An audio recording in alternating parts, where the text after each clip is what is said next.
Hi everyone, my name is Carlos Balmaceda and welcome to my YouTube channel, SQL Portfolio, where I want to help you become a skilled data analyst and create an impressive portfolio. In this video, we're going to go ahead and go over the case statement.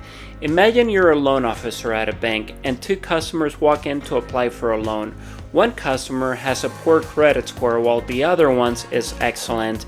As you input their details into the loan application system, the magic of the case statement comes into play.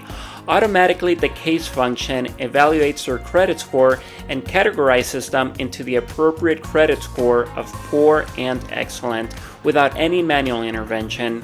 This not only streamlines the loan approval process, but also helps you quickly assess their creditworthiness and determine suitable loan terms. With the case function's rapid decision making, you can make well-informed lending decisions, ensuring a smoother experience for both customers and the bank. Let's go ahead and take a closer look. Here we have a table with two columns. We have the customer's name and their credit score.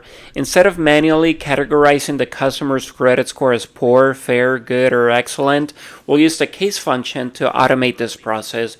We begin with a select statement, which specifies the columns we want to retrieve from the database. Next, we use the case statement, which acts as a conditional operator. It evaluates each loan's application's credit score and assigns a corresponding value based on the provided conditions. The first when condition checks if the credit score is less than 600. If true, it returns poor as the value for the credit score range column.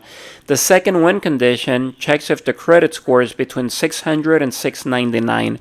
If true, it returns fair as the value for the credit score range column.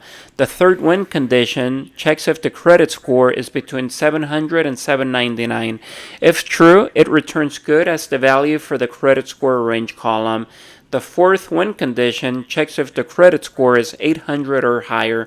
If true, it returns excellent as the value for the credit score range column. The end keyword marks the completion of the case statement, indicating that it should now return the value for the credit score range column based on the evaluated conditions. The from clause specifies the table from which we retrieve the data. For this example, SQL utilizes the case statement to categorize loan applicants into different credit score ranges such as poor, fair, good, or excellent, based on their credit scores. By using this powerful conditional operator, we gain valuable insights into the creditworthiness of the loan applicants. If you are interested in creating a comprehensive case study that you can showcase to prospective employers, click on the link above or check out my video, Master Data Analysis and Create an Impressive Portfolio. And if you found this video helpful, please consider liking the video. Your support not only helps the channel, but also helps me create more content. I hope I was able to earn your thumbs up, and thank you for watching.